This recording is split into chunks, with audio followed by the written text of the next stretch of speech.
Assalamualaikum dan salam sejahtera. Murid-murid, kamu akan belajar Bahasa Melayu tahun 2, tajuk Amboi Cantiknya 1.2.1 bertutur untuk menjelaskan suatu perkara secara bertata susila. Buku teks jilid 2 muka surat 44, buku aktiviti jilid 2 muka surat 45 dan muka surat 46. Seterusnya murid-murid, buka buku teks jilid 2 muka surat 44, unit 19, hargailah pokok, kemahiran mendengar dan bertutur, tajuk Amboi Cantiknya. Dalam muka surat ini terdapat dialog antara Siok Lim dan Hasan. Seterusnya murid-murid, mari kita lihat aktiviti yang dilakukan oleh keluarga Hasan. Gambar yang pertama, kita dapat lihat ayah Hasan sedang merawat benih pokok untuk dijual. Gambar yang kedua menunjukkan ibu dan kakak Hasan sedang berada di kawasan zon bunga. Hasan dan abangnya pula berada di kawasan zon hijau. Seterusnya murid-murid, mari kita baca dialog antara Siok Ling dan Hasan dan kita lihat bagaimana Hasan menjawab soalan Siok Ling dengan penuh bertata susila. Siok Ling: Selamat petang Hasan. Hasan: Selamat petang. Siok Ling: Wah, cantiknya kawasan rumah kamu. Siapakah yang menanam pokok-pokok ini? Hasan: Semua ini ditanam oleh keluarga saya sendiri. Siok Ling: Hasan, tolong jelaskan cara kamu mencantikkan kawasan ini. Hasan: Saya dan abang saya menanam tempat kosong, manakala ibu dan kakak saya menanam tempat kosong. Baik, apakah jawapan bagi tempat kosong ini? Jawapannya perlulah kita rujuk kepada gambar yang berada di sebelah atas dialog ini. Okey, jawapannya ialah yang pertama, tumbuhan hijau. Jawapan yang kedua ialah pokok bunga. Mari kita baca semula. Saya dan abang saya menanam tumbuhan hijau, manakala ibu dan kakak menanam pokok bunga.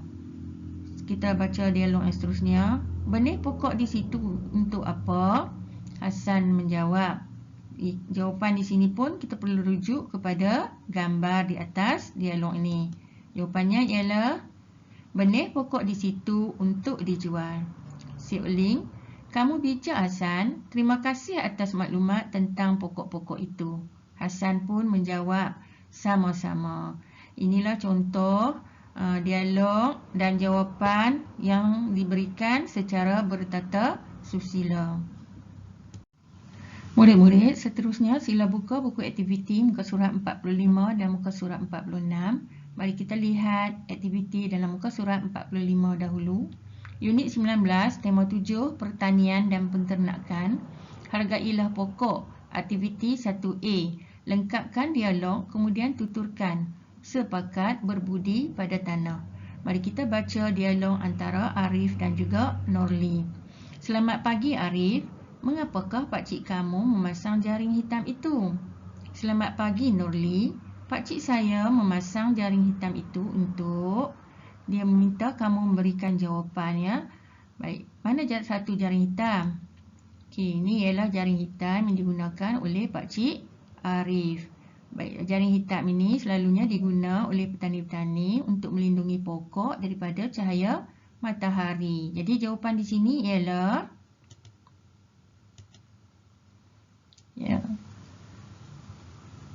pakcik saya memasang jaring hitam itu untuk melindungi pokok daripada cahaya matahari secara terus. Tujuannya ialah supaya pokok itu tidak menjadi layu. Baik, kita teruskan bacaan kita.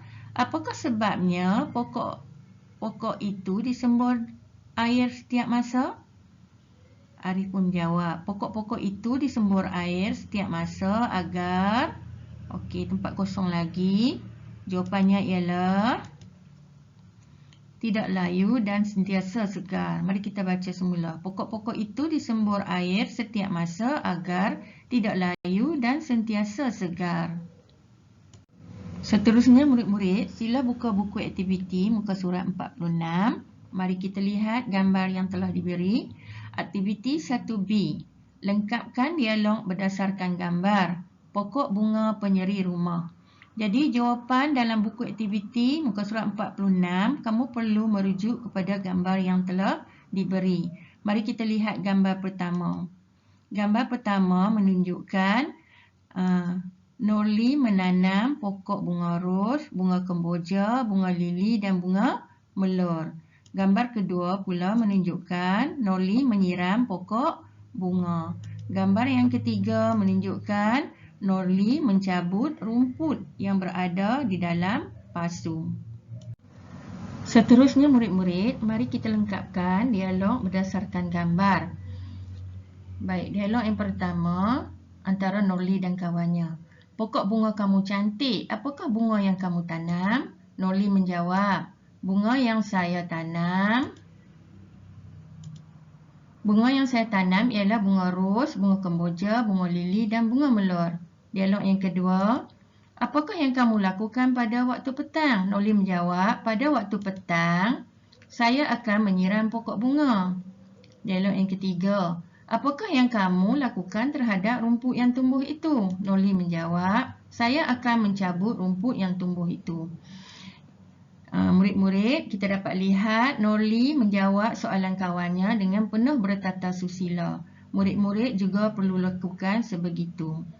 Cikgu harap murid-murid dapat menjawab semua soalan dialog dengan betul. Sekian pelajaran kita pada hari ini. Assalamualaikum. Selamat belajar.